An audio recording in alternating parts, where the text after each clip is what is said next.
For more information, please visit our website www.scienceworld.in. You can motivate us to do more by liking, sharing our Instagram and Facebook page. Also, don't forget to subscribe to our YouTube channel and press the bell icon to get notifications of new videos. Hello everyone, मेरा नाम तुषार भारद्वाज और ये आपका अपना favourite channel science world. आज हम discuss करने वाले हैं मसल्स टिश्यू के बारे में।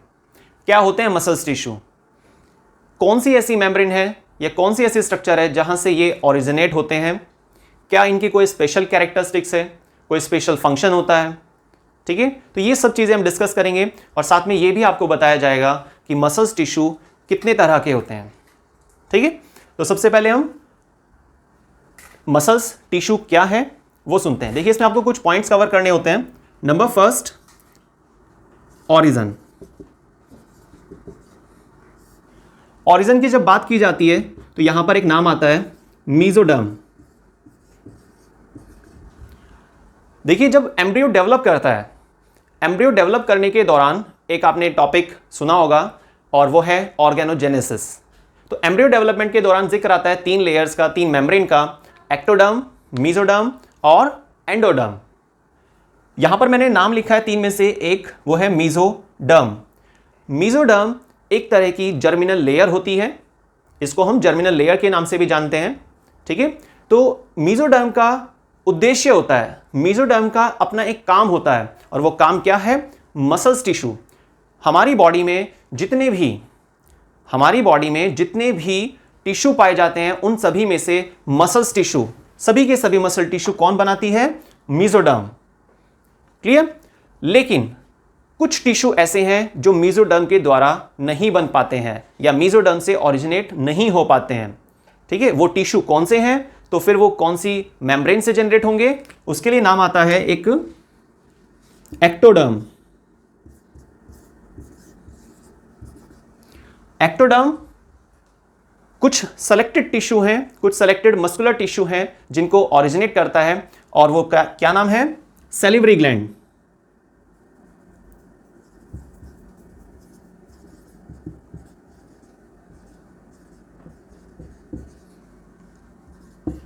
B, mammary gland.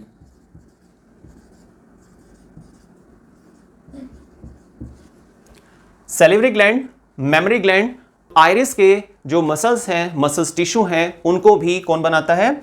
एक्टोडर्म। तो याद रखिएगा, मीजोडर्म ह्यूमन बॉडी में पाए जाने वाले सभी मसल्स टिश्यू को ओरिजिनेट करता है, बनाता है, लेकिन कुछ ऐसे मसल्स टिश्यू हैं जो मीजोडर्म के जरिए नहीं बन पाते हैं और उनको कौन बनाएगा? एक्टोडर्म। ठीक है, जिसमें एग्जांपल क्या लेने हैं आपको? सैलिवरी ग्लैंड, मेमरी ग्लैंड्स और आइरिस मसल्स टिश्यू। ये आप डायरेक्ट नाम भी लिख सकते हैं। क्या नाम लिखेंगे अगर डायरेक्ट लिखना चाह रहे हैं? Ciliary muscles.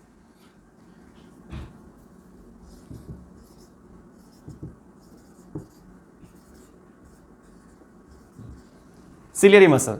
ठीक है, तो इन 3 टिश्यूज को, ये तीनों मसल्स टिश्यू हैं, कंफ्यूज नहीं होना है। ये तीनों मसल्स टिश्यू जो हैं वो एक्टोडर्म के जरिए बनते हैं और बाकी जितने भी हैं वो सभी मीजोडर्म के जरिए बनेंगे। तो जो मेन मसल्स टिश्यू को बनाने के लिए लेयर या मेम्ब्रेन रेस्पॉन्सिबल होती है वो कौन सी है? मीजोडर्म। सभी मसल्स टिश्यू ह्यूमन बॉडी के मीजोडर्म के जरिए बनते हैं, लेकिन कुछ जिनके नाम मैंने यहां पर लिख दिए हैं, सैलिवरी ग्लैंड, मेमरी ग्लैंड्स और सिलियरी मसल, जो हमारे आंखों में पाई जाती है आइरिस के पास, तो वो 3 टिश्यू, वो 3 मस्कुलर टिश्यू एक्टोडर्म के जरिए बनते हैं। तो ये हमारा हुआ ओरिजिन मसल्स टिश्यू को लेकर। एक दूसरा पॉइंट आता है यहां पर, स्ट्रक्चर।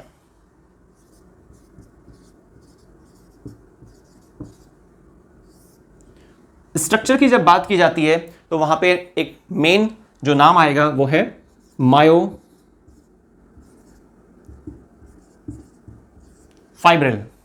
क्या नाम है?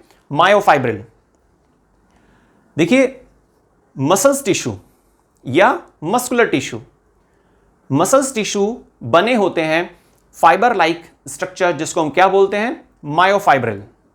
ये मायोफाइब्रिल के मिलने से बने होते हैं मसल्स टिश्यू, और बहुत सारे मायोफाइब्रिल जब आपस में कंबाइंड हो जाते हैं तो उनके ऊपर एक प्रोटेक्टिव मेम्ब्रेन होती है जो उसको बांधे रखती है, ठीक है। हालांकि वो टाइप्स के अकॉर्डिंग नाम चेंज हो जाता है, आप सार्कोलीमा भी सुनेंगे और साथ में आपके पास एक और नाम भी आएगा, सिंपल प्लाज्मा मेम्ब्रेन, ठीक है। तो ध्यान रखिएगा, स्ट्रक्चर जो होती है मसल्स टिश्यू की वो किसके मिलने से बनी होती है? मायोफाइब्रिल के मिलने से बनी होती है। मायोफाइब्रिल एक फिलामेंटस पार्ट होता है जो मसल्स टिश्यू में देखा जाता है। और अगर आप बात करते हैं मायोफाइब्रिल की यूनिट क्या है, मायोफाइब्रिल की एक सेलुलर बेस पे अगर नाम दिया जाए तो क्या नाम हो सकता है? मायोब्लास्ट।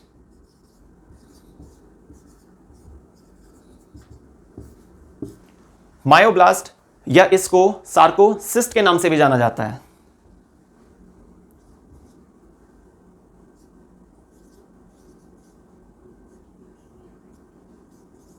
सार्कोसिस्ट,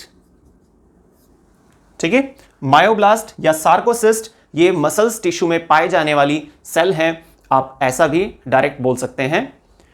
क्लियर हुआ आपको? ओरिजिन के बारे में आपने समझ लिया है कि भाई मेसोडर्म वो मेम्ब्रेन है जिसके जरिए हमारे ये मसल्स टिश्यू ओरिजिनेट होते हैं। मेनली कुछ मसल्स टिश्यू को छोड़कर वो एक्टोडर्म से जनरेट होते हैं। फिर हमने स्ट्रक्चर का डिस्कस किया कि भाई जो हमारे मसल्स टिश्यू हैं वो मसल्स टिश्यू किसके मिलने से बने होते हैं? एक फाइबर लाइक स्ट्रक्चर, एक फिलामेंटस स्ट्रक्चर जिसको मायोफाइब्रिल का नाम देते हैं, जो बंडल्स की फॉर्म में पाए जाते हैं। और ये मायोफाइब्रिल जो होंगे ये जिन सेल के मिलने से बने होते हैं उनको हम क्या बोलते हैं? मायोब्लास्ट या सार्कोसिस्ट के नाम से भी आप बोल सकते हैं, ठीक है। नेक्स्ट हम डिस्कस करने वाले हैं मसल्स टिश्यू के बारे में। एक नाम आता है वो है स्पेशल कैरेक्टरिस्टिक्स, कि कुछ स्पेशल कैरेक्टरिस्टिक्स देखी जाती हैं मसल्स टिश्यू में।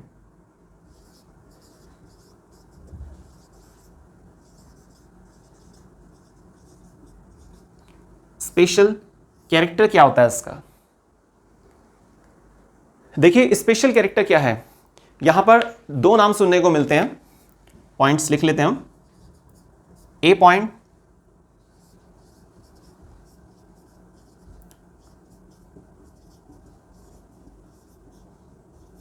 कॉन्ट्रैक्टिबिलिटी, बी पॉइंट इलेक्ट्रिकल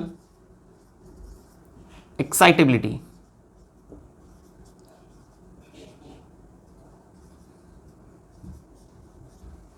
ठीक है, तो ये स्पेशल कैरेक्टर्स की जब बात की जाती है तो यहां पर कुछ नाम आता है और वो क्या है? A point contractibility, number B electrical excitability.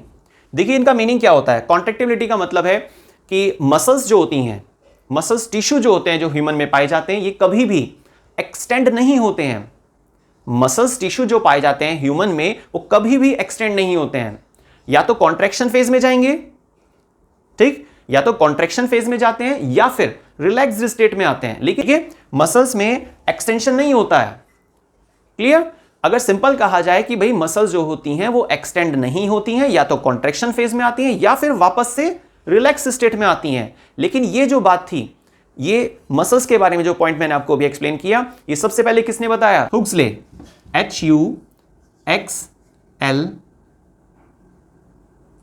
HUXLEY, हुक्सले, ठीक।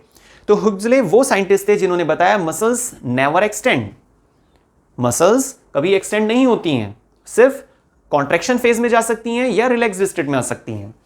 इलेक्ट्रिकल एक्साइटेबिलिटी का मतलब क्या होता है? देखिए हमारी जो मेम्ब्रेन देखी जाती है उस मेम्ब्रेन के जरिए सिग्नल्स का क्रॉस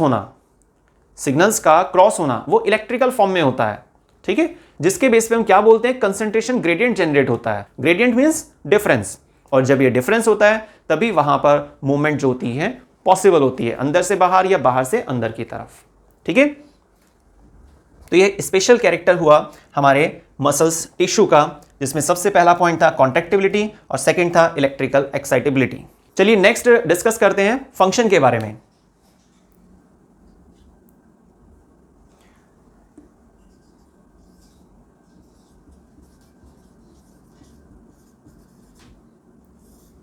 फंक्शंस क्या होते हैं? देखिए हमारे मसल्स टिश्यू क्या क्या फंक्शन परफॉर्म करते हैं। सबसे पहला, नंबर फर्स्ट आप कह सकते हैं, बहुत इंपॉर्टेंट है, और वो है फेशियल एक्सप्रेशन। फेशियल एक्सप्रेशन, आपने देखा होगा कि हमारा जो चेहरा होता है वो अलग अलग तरह के भाव व्यक्त करता है, ठीक है, अलग अलग तरह के फेशियल एक्सप्रेशन दिखाता है। जैसे कि हमें गुस्सा आ रहा है, चेहरा देखकर पता चल जाता है कि हाँ भाई सामने वाले को गुस्सा आ रहा है। ठीक है, सभी बच्चों ने इस एग्जाम्पल को तो देखा ही होगा। ठीक, दूसरा आप कह सकते हैं कि भाई कोई व्यक्ति काफ़ी सैड फील कर रहा है, काफ़ी ज़्यादा खुश है। ठीक है, कोई व्यक्ति किसी चीज़ की डिमांड करना चाहता है, बोल नहीं रहा है, चेहरे से लगभग सब चीज़ों का पता चल जाता है। कोई डर रहा है, कोई ओवर कॉन्फिडेंट है, कोई कॉन्फिडेंट है। तो हमारे जो चेहरे के भाव होते हैं ये सब चीज़ें बता देते हैं, लेकिन पहचानने वाला होना चाहिए और आपको थोड़ा ध्यान से फोकस करना होता है कि भाई हाँ सामने वाले व्यक्ति का चेहरा क्या बताना चाह रहा है आपको। ठीक है, तो ये जो फेशियल एक्सप्रेशन होते हैं, यहां पर जो टिश्यू मिलते हैं वो कौन से टिश्यू होते हैं? Muscles tissue. ठीक, तो फेशियल एक्सप्रेशन पहला फंक्शन क्या है इसका? Facial expression.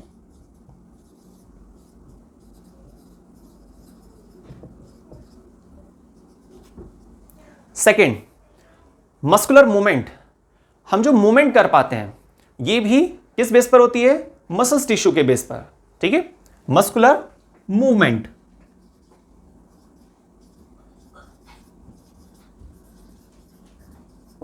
ठीक है, तो अभी हमने डिस्कस किया मस्कुलर मूवमेंट। मस्कुलर मूवमेंट जो होती है वो भी किस बेस पर पॉसिबल होती है? हमारे मसल्स टिश्यू के जरिए। एक आप तीसरा पॉइंट दे सकते हैं यहां पर, ये भी काफी इंपॉर्टेंट है, और वो क्या है? हमारा पेरिस्टाल्टिक मूवमेंट। ठीक है, जितनी भी हमारे पास लिम्स में जो मूवमेंट देखी जाती हैं वो भी आप लिख सकते हैं।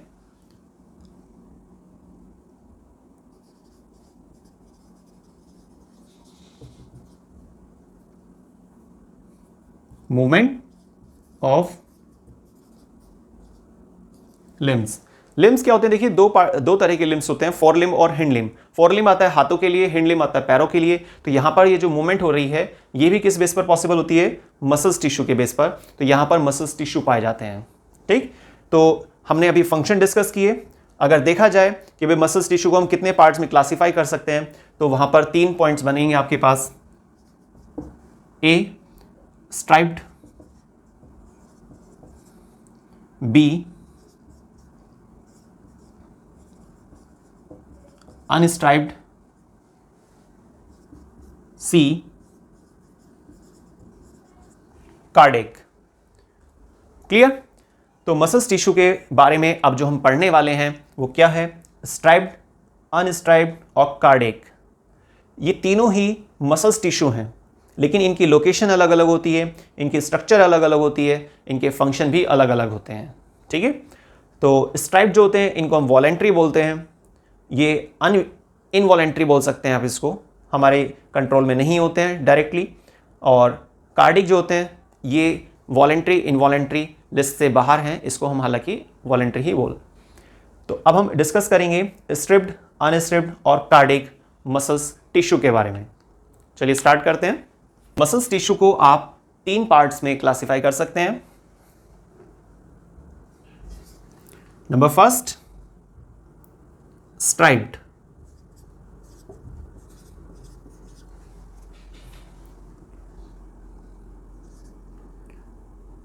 Number second, अनस्ट्राइप्ड।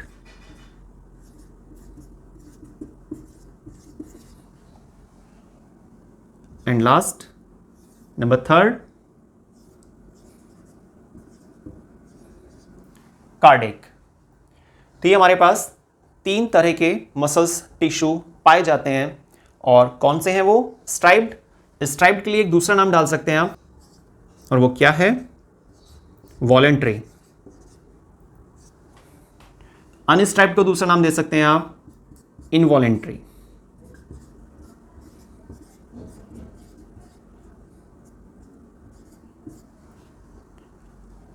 बाकी एक कार्डिक है हमारे पास, ये इनवॉलेंट्री होते हैं नेचर में।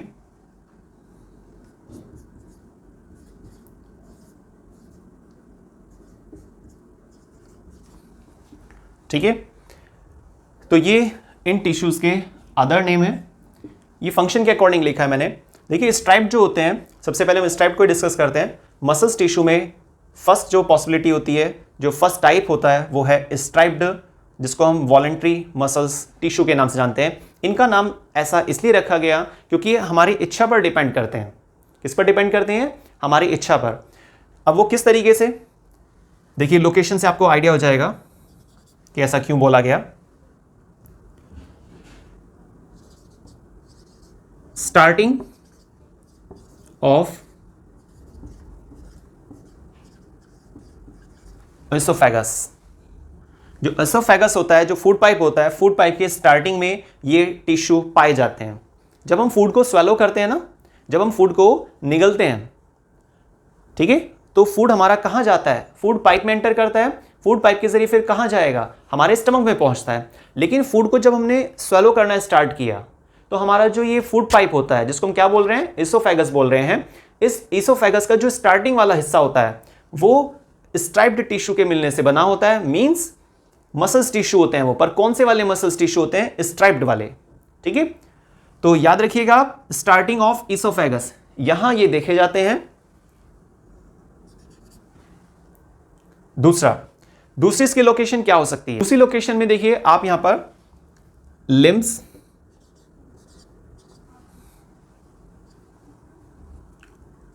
टंग, ठीक है। तो ये जो हमारे पास स्ट्राइप्ड टिश्यू हैं, स्ट्राइप्ड मसल्स टिश्यू हैं, ये कहां पाए जा रहे हैं, स्टार्टिंग ऑफ एसोफेगस में, लिम्स में और टंग में। तो ये वॉलंटरी होते हैं एक्शन में, मींस हमारी इच्छा पर डिपेंड करता है। जैसे मैं अभी बोल रहा हूं, आपको कुछ एक्सप्लेन कर रहा हूं, ठीक है, तो ये किस पर डिपेंड कर रहा है, मुझे सोचना होता है कि भाई हाँ मुझे आज ये टॉपिक डिस्कस करना है, ये एक्सप्लेनेशन देनी है, ठीक है ना। तो ये क्या हुआ, वॉलंटरी एक्शन हुआ, जो मैं चाहता हूं मैं वो बोल पा रहा हूं, ठीक है।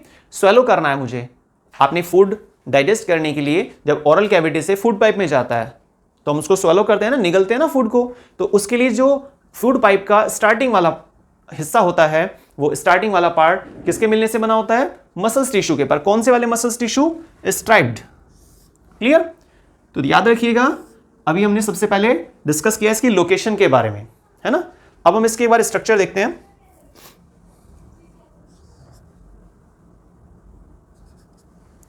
स्ट्रक्चर में आप यहां पे कुछ इस तरह के यहां पे स्ट्रक्चर देखी होगी आपने।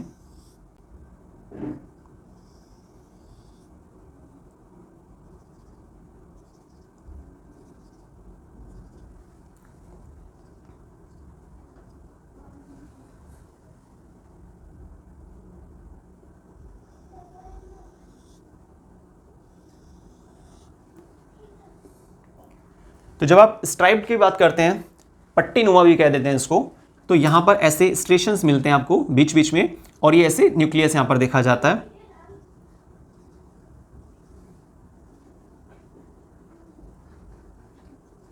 तो ये मल्टी न्यूक्लिएट कंडीशन होती है। चलिए फंक्शन देखते हैं, क्या फंक्शन परफॉर्म करते हैं ये।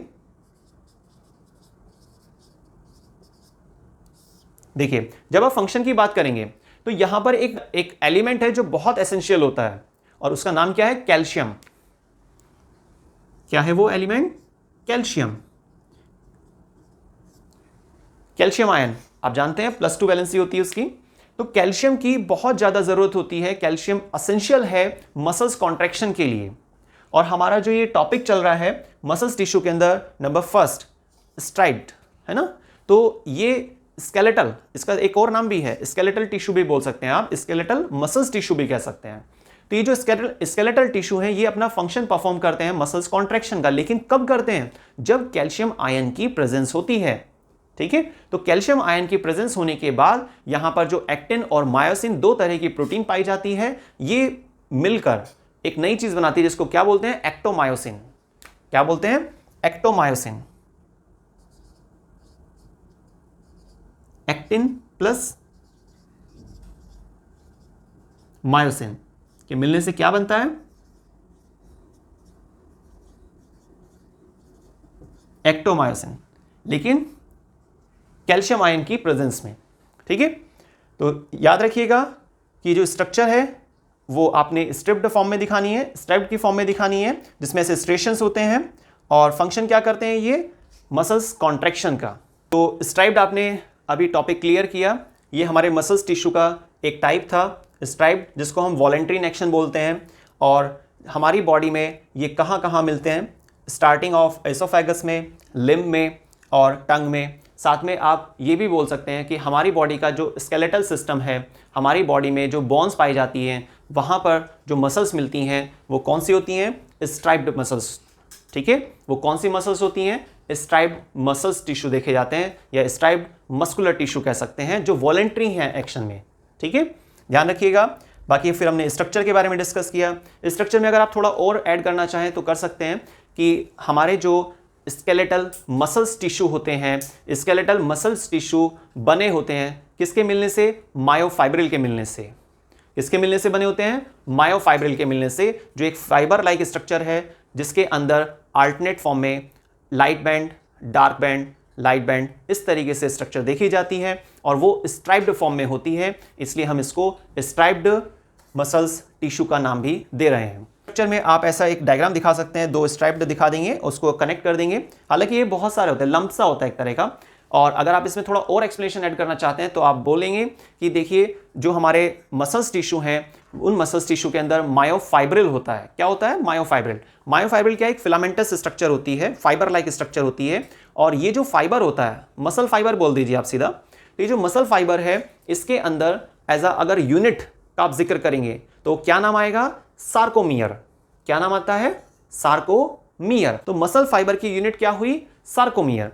और ये जो सार्कोमियर है, ये मल्टीपल यूनिट जब जुड़ जाती हैं तो बनता है मसल फाइबर, और मसल फाइबर का ही हमने नाम दिया है मायोफाइब्रिल। और जब बहुत सारे मायोफाइब्रिल बंडल की फॉर्म में पाए जाते हैं तो हम उसे क्या बोलते हैं कि भाई एक मेम्ब्रेन इसको कवर करेगी और उसका नाम होता है सार्कोलेमा। क्या नाम होता है इसका? सार्कोलेमा। तो सार्कोलेमा एक मेम्ब्रेन है जो मसल फाइबर मींस मायोफाइब्रिल के बंडल को कवर करती है। क्लियर? और ये जो पूरा बंडल है ये कहां मिल रहा है? क्या लोकेशन है जहां पर देखा जा रहा है? ये मसल फाइबर का जो बंडल है, जो सार्कोलेमा मेम्ब्रेन के जरिए कवर होता है, यही पाया जाता है मसल्स टिश्यू के अंदर। क्लियर? तो ध्यान रखिएगा, यहां पर जो मैंने यूनिट का जिक्र किया और वो नाम क्या है? सार्कोमेयर। सार्कोमियर। क्लियर? इसको थोड़ा हाईलाइट कर देते हैं। तो फंक्शन आपको क्लियर हो गया होगा। मसल्स टिश्यू का क्या फंक्शन होता है? Muscles contraction. क्या फंक्शन होता है? कॉन्ट्रैक्शन। लेकिन मसल्स कॉन्ट्रैक्शन तभी पॉसिबल होता है जब आप ये बोलेंगे कि भाई कैल्शियम आयन की प्रेजेंस है। क्योंकि अगर कैल्शियम आयन की प्रेजेंस नहीं है तो एक्टिन मायोसिन प्रोटीन के साथ कंबाइन नहीं हो पाएगा, और अगर वो कंबाइन नहीं होता है तो एक्टोमायोसिन नहीं बनेगा। और देखिए, अगर एक्टोमायोसिन नहीं बना तो मसल्स कॉन्ट्रैक्शन पॉसिबल नहीं है। इसीलिए कहा जाता है कैल्शियम आयन एसेंशियल होता है मसल्स कॉन्ट्रैक्शन के लिए। उसके लिए मैंने रिएक्शन लिख दी है यहां पर एक। एक्टिन जब मायोसिन से कंबाइंड होता है कैल्शियम आयन के प्रेजेंस में तो एक्टोमायोसिन बनता है। और ये जो आपका प्रोसेस है, जब आप पढ़ते हैं स्लाइडिंग फिलामेंट थ्योरी, क्या समझते हैं हम स्लाइडिंग फिलामेंट थ्योरी के बारे में? मींस मसल्स कॉन्ट्रैक्शन का डिटेल्ड मैकेनिज्म। वो हमारी एक सेपरेट वीडियो में आएगा। तो वहां पर आपने जिक्र करना होता है कि भाई ये दो तरह की प्रोटीन है। कंफ्यूज नहीं होना है ये क्या है? एक्टिन और मायोसिन, ये दोनों ही प्रोटीन के टाइप। प्रोटीन तो हजारों तरह की होती है, उसमें से दो टाइप ये भी हैं जो हमारे मसल्स में पाई जाती है। बस कैल्शियम जरूर याद रखिएगा, कैल्शियम आयन की प्रेजेंस में ही ये काम पॉसिबल है। सेकंड हमारे पास जो टाइप आता है वो क्या है? अनस्ट्राइप्ड। अनस्ट्राइप्ड मसल्स टिश्यू को आप एक और नाम भी दे सकते हैं, स्मूथ मसल्स। ठीक है, ये स्पिंडल शेप होती हैं, इसको आप स्मूथ मसल्स भी बोल सकते हैं। सेकंड इसमें आप पॉइंट देंगे स्पिंडल शेप। मसल्स टिश्यू का जो सेकंड टाइप है वो है हमारे पास अनस्ट्राइप्ड मसल्स टिश्यू। अनस्ट्राइप्ड मसल्स टिश्यू को आप इनवॉलेंट्री बोलते हैं एक्शन के अकॉर्डिंग, क्योंकि हमारी इच्छा पर डिपेंड नहीं करती हैं। स्मूथ मसल्स भी इन्हें कहा जाता है। ये स्पिंडल शेप होती है। स्पिंडल शेप देखिए इस तरीके से आपको दिखाना होगा यहां पे।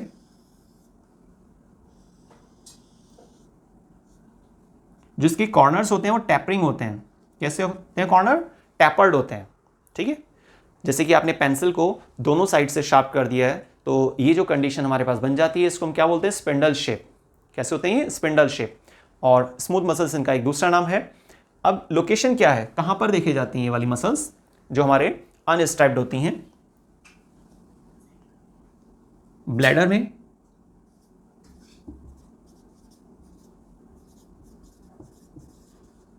यूरिनरी ब्लैडर, लंग्स, ठीक है,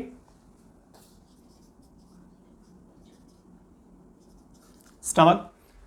तो ये जो इस तरह की लोकेशन होती हैं हमारी बॉडी के अंदर, जैसे कि स्टमक है, हम अपनी इच्छा से स्टमक की जो इंटरनल मूवमेंट्स होती है उसको कंट्रोल नहीं कर सकते हैं। ये काम खुद से होता है, अपने आप से होता है। तो कैसा हुआ एक्शन के अकॉर्डिंग देखा जाए?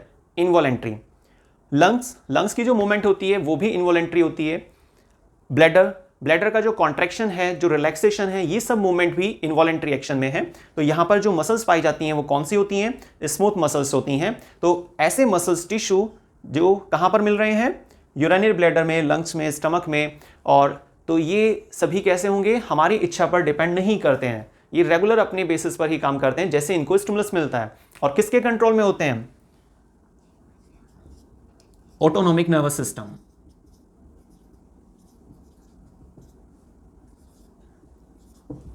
ऑटोनॉमिक नर्वस सिस्टम, जैसे कि आप जानते भी हैं, नर्वस सिस्टम के दो पार्ट होते हैं मेनली, सीएनएस और एएनएस।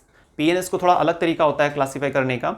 तो ANS means autonomic nervous system. Autonomic nervous system एक वो नर्वस सिस्टम होता है जो हमारी बॉडी की उन एक्टिविटी को कंट्रोल करता है जिसके लिए डायरेक्ट कनेक्शन ब्रेन से नहीं होता, जो स्पाइनल कॉर्ड से कनेक्ट रहता है, सिग्नलिंग का प्रोसेस।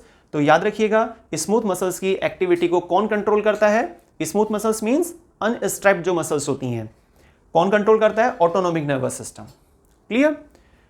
नेक्स्ट पर आते हैं, नंबर 3, कार्डियक मसल्स टिश्यू। देखिए, कार्डियक मसल्स टिश्यू जो होते हैं ये इनवॉलेंट्री होते हैं एक्शन में। कैसे होते हैं? Involuntary in action. यहां पर स्ट्राइप्ड और अनस्ट्राइप्ड ये मिक्स्ड स्ट्रक्चर देखी जाती है। अगर आप इसका स्ट्रक्चर ड्रॉ करते हैं तो कुछ ऐसे दिखा सकते हैं।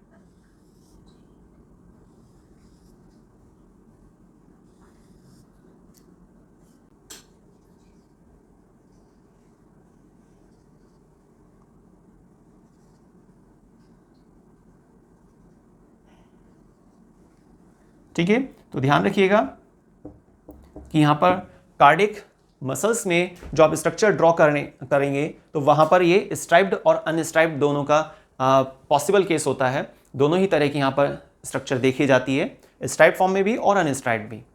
बाकी आपको मेन चीज जो ध्यान रखनी है, कार्डियक मसल्स टिश्यू कहां पाए जाते हैं? आप सोच रहे होंगे भाई कार्डियक है तो सिर्फ हार्ट में मिलने चाहिए, और ऐसा नहीं है। देखिए, इसकी 2 लोकेशन होती हैं। एक तो आपने मालूम है, ये आपको पता है, human heart. Second, superior vena cava, SVC, and pulmonary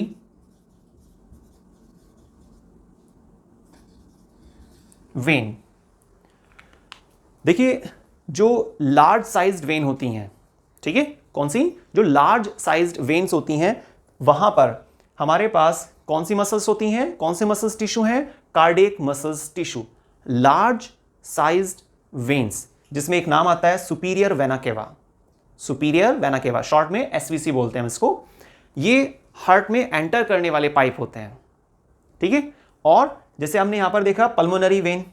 pulmonary vein वैसे तो ह्यूमन हार्ट से रिलेटेड हमारी वीडियो आ चुकी है, वहां पर आपने डिटेल में स्ट्रक्चर भी बनी हुई थी, एक्सप्लेनेशन भी थी कि भाई ह्यूमन हार्ट में जो पल्मोनरी वेन्स है वो क्या करती है? एक ब्लड सप्लाई लेकर आती है, पर कौन सी? प्योर या इम्प्योर? बताइए जरा। बिल्कुल सही आंसर, प्योर ब्लड। कंफ्यूज नहीं होना, वेन्स कह रहे हैं और प्योर ब्लड बोल रहे हैं, वो एक्सेप्शन होता है इसलिए, है ना।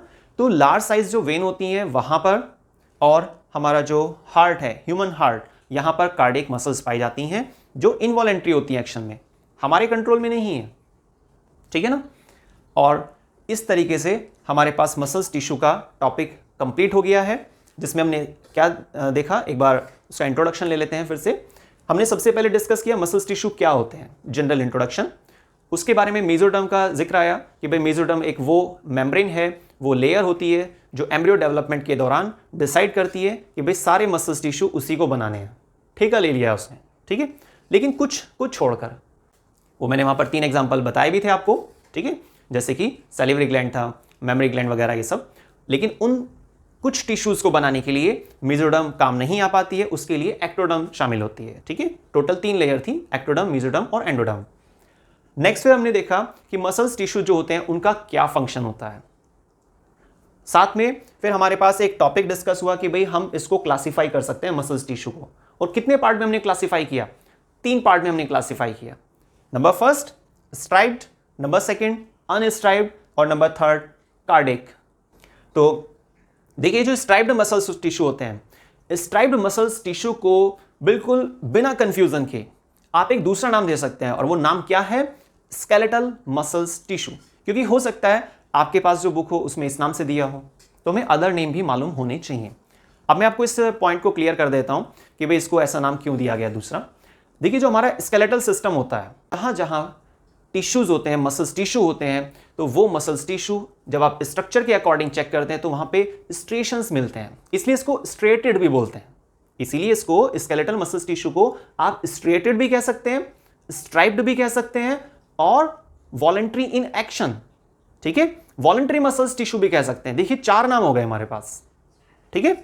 तो याद रखिएगा स्ट्रेटेड, स्ट्राइप्ड, स्केलेटल और नंबर 4 वॉलंटरी। तो ये 4 नाम दिए जा रहे हैं नंबर फर्स्ट के लिए। जो पॉसिबिलिटीज हैं नाम की वो आपको जरूरी पता होनी चाहिए, क्योंकि कई बार क्या होता है किसी और नाम से क्वेश्चन पूछ लिया गया तो आप सोचेंगे नहीं हमने तो स्ट्राइप पढ़ा है, लेकिन स्केलेटल भी तो यही है, ठीक है ना। चलिए देखते हैं फिर इसमें आगे हमने क्या देखा कि इसकी लोकेशन क्या है। लोकेशन में हमने लिम्स और टंग, स्टार्टिंग ऑफ एसोफेगस, ये सब लोकेशंस होती हैं जहां पर ये पाई जाती है। सीधी सी बात, जो हमारे कंट्रोल में है ना, वॉलंटरी तभी तो नाम दिया है इसको। स्ट्रक्चर के बारे में बात आती है तो आपको सीधा सीधा बताना होता है कि भाई यहाँ मायोफाइब्रिल का एक फिलामेंट होता है। मायोफाइब्रिल जो फिलामेंट है वो फाइबर लाइक स्ट्रक्चर होती है, जिसकी जो यूनिट है हम उसको सार्कोमियर कहते हैं। यहाँ पर अल्टरनेट बैंड्स होते हैं, लाइट बैंड, डार्क बैंड, ये सब चीजें। सबसे पहले किसने बताया स्केलेटल मसल्स टिश्यू के बारे में और क्या कहा?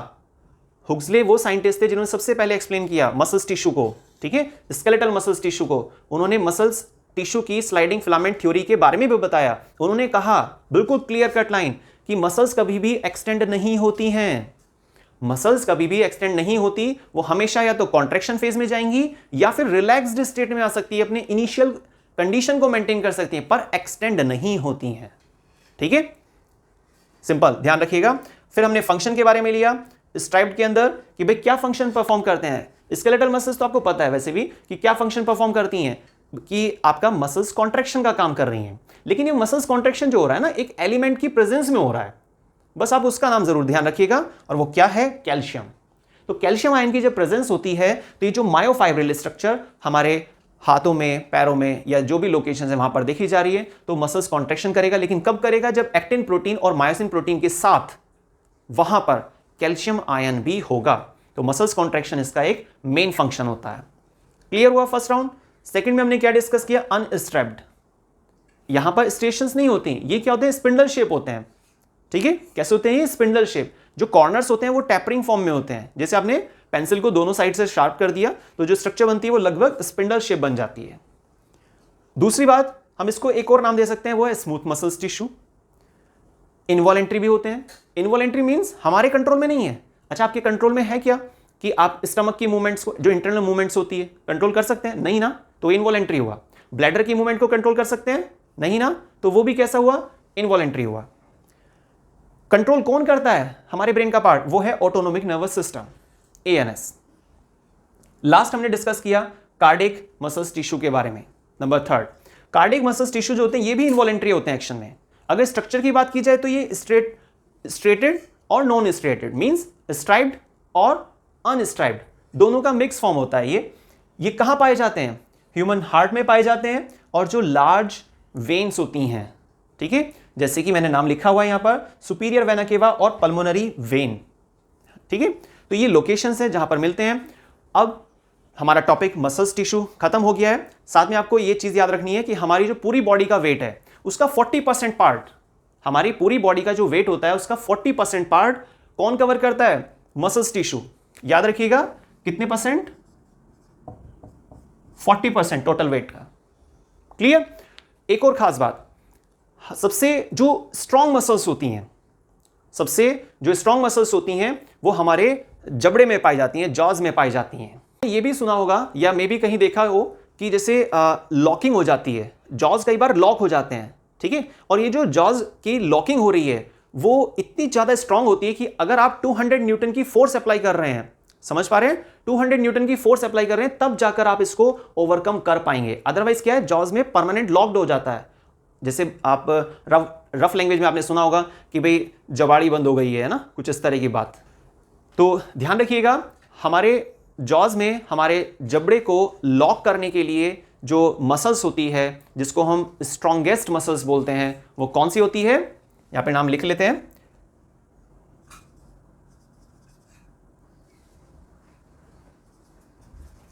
मैस्टर मसल्स, ठीक है। मैस्टर मसल्स स्ट्रॉन्गेस्ट मसल्स के लिस्ट में आती हैं, याद रखिए, और जो कहां पाई जाती हैं, जॉज में, ठीक। सेकंड, एक और नाम भी आता है हमारे पास, और वो क्या है, क्या नाम होता है वो, ग्लूटस मैक्सिमस। ग्लूटस मैक्सिमस वो मसल्स होती हैं जिनको लार्ज मसल्स कहा जाता है, लार्जेस्ट मसल्स कहा जाता है, और जो कहां पाई जाती हैं, हिप में पाई जाती हैं। जब हम अप स्टेयर्स चलते हैं मेनली, वहां पर ये हमारी बॉडी पोस्चर को रेगुलेट करती हैं, एक परफेक्ट पोजीशन बनाए रखने में मदद करती हैं, और जिसकी वजह से क्या होता है, अगर ये फुल एक्टिवेशन में रहती है मसल्स या फुल्ली प्रेजेंस है ना बॉडी में, कौन से पार्ट पर, हिप वाले पार्ट पर, तो बॉडी एक एग्जैक्ट पोस्चर को बनाए रखेगी, ठीक है। लेकिन अगर इस मसल्स की स्ट्रक्चर में थोड़ा भी डिस्टर्बेंस है तो हमारी बॉडी की शेप जो है डिस्टर्ब होती है, और साथ में जीना चढ़ने और उतरने में, स्टेयर्स, अप स्टेयर्स और डाउन स्टेयर के दौरान काफी ज्यादा डिसबैलेंसिंग, इस तरह के केसेस देखे जाते हैं। तो आप याद रखिए, नाम क्या है यहां पर, ग्लूटस मैक्सिमस, जो कहां पाई जाती हैं, हिप में। क्लियर। तो हमने अभी नाम सुने, मैस्टर मसल्स और ग्लूटस मसल्स। ये कहां पाई जाती हैं, ये हिप में पाई जाती हैं, ये जॉज में पाई जाती हैं। ये स्ट्रॉन्गेस्ट मसल्स होती हैं और ये लार्जेस्ट मसल्स होती हैं।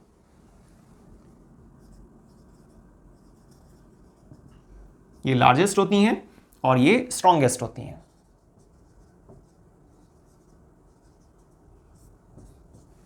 क्लियर।